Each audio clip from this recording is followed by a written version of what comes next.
We live in a time where there are wars and rumours of wars, and the latest rumour is that Israel will soon attack Iran's nuclear facilities. The Israelis believe that Iran, if they choose, could develop a nuclear warhead within about a week. The Israelis also believe that with Iran's air defence system currently in disrepair, there now exists a window of opportunity to attack those nuclear facilities successfully. But Donald Trump, who's involved in talks with Iran at the moment, has asked the Israelis to, if you will, cool their jets. In the Israel Times newspaper, it said that officials report Trump's message to Benjamin Netanyahu is that he doesn't want him to antagonise Iran at a time when Trump himself is trying to solve problems. And while he's keeping the other option, that is an attack, open, Trump wants to give a chance to diplomatic talks before Benjamin Netanyahu embarks on a military campaign. So the question becomes, talks or bombs? Caleb, which one? Well, I think talks in the first instance would be the right thing to do. And of course, Trump was talking about this in Riyadh a couple of weeks ago, that he feels that the interventionist policy of previous administrations has not worked. And I don't think you can argue with that. I mean, I would defy anyone to tell me a single instance of the US interfering in the Middle East that has actually worked. We can go through Libya, we can go through Iraq, we can go through Afghanistan, on and on you can go. It has never, ever worked. So Trump has said, look, on the basis of that, I'm going to give something else a go. I want to have talks with Iran to see if we can do anything. This is him talking about exactly this just a couple of weeks ago in Riyadh. I want to make a deal with Iran. If I can make a deal with Iran, I'll be very happy if we're going to make your region and the world a safer place. But if Iran's leadership rejects this olive branch and continues to attack their neighbors, then we will have no choice but to inflict massive maximum pressure, drive Iranian oil exports to zero like I did before.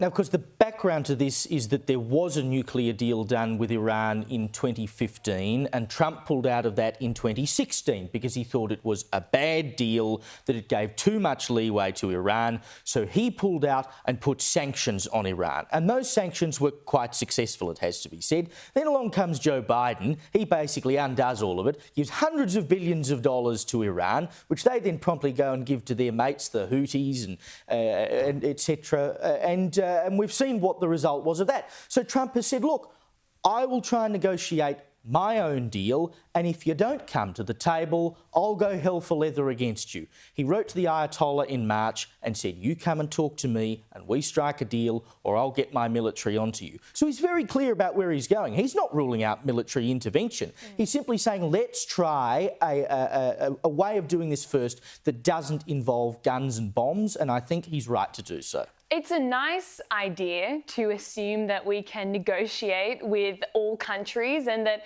we somehow share a set of values and common interests that mean we can strike a deal. But I just don't think this is realistic at all. As you mentioned, there have been previous attempts and, in fact, previous nuclear deals with Iran, and they have all failed because they benefit Iran, lifting sanctions, and then guess what? They just go ahead and keep enriching uranium anyway. They're now enriching uranium at a 60% purity, which is almost weapons grade, and there is genuine reason to believe that that's a possibility. And that would present an existential threat to Israel. And I think the other challenge here for Trump is he came in on this peace through strength doctrine, which is essentially deterrence, right? Yep. But deterrence relies on the enemy knowing that at some point you might actually take actions, military actions, against them, hence why they want to avoid conflict. So I guess the question for Trump is, if Iran rejects this nuclear deal, which in all likelihood they will, what's he going to do? What is he going to do to shut down their nuclear weapons? And that's my concern with Trump and talks, because remember Trump made a big deal of Hamas. When Trump comes in, the hostages will be released. Otherwise, he'll unleash hell. Well, Hamas are still in control of the Gaza Strip. The same accusation could be made of Trump's negotiations with Putin, that Putin just doesn't seem to believe that Trump will wield the stick as he says he will. And when you're dealing with Iran, you said, can you negotiate with other nations? But of course, Iran is a very different nation nation. It's basically a terrorist organisation that run Iran, and their commitment to destroying Israel is not an idle threat. It's a religious ideology. It's a worldview. And they've been making threats for a long time now. Nobody wants war, but you can't blame the Israelis for saying, how long will we sit here while the leaders of Iran talk about destroying us as they develop nuclear weapons? At some point, enough talk, you've got to defend yourself. Yeah, but if you don't give Trump a chance to at least try and achieve something, and Trump's ultimate goal is to achieve some level of stability in the Middle East, then you're not even giving it a go. He's made it clear. He told the Ayatollah, if you don't meet my demands, I will get involved militarily. So he's already put that on the table. He also told Hamas if all the hostages weren't released by the inauguration, all hell would break loose. And it didn't. Sure. So at some point he has to back up these threats. But you have to be somewhat reasonable in these things. I mean, if you want full-scale war in the Middle East, and I don't, then you can go in and just start throwing bombs and stuff around everywhere right now. I disagree with that characterisation. It's not that you want full-scale war in the Middle East. It's you don't want a nuclear bomb going off in the Middle East, and that's why you would engage in a military action now to prevent the worst military action down the track. Of course, but that's also the point of achieving the deal, is to prevent the nuclear bomb from being created. If you are saying that there is no deal that can be struck that will prevent a nuclear bomb from being created, and that simply targeting their infrastructure at the moment will prevent it, I mean, they'll go straight back to the drawing board. They're not going to stop. So your only other solution is to wipe Iran off the face of the planet. Do we want to do that?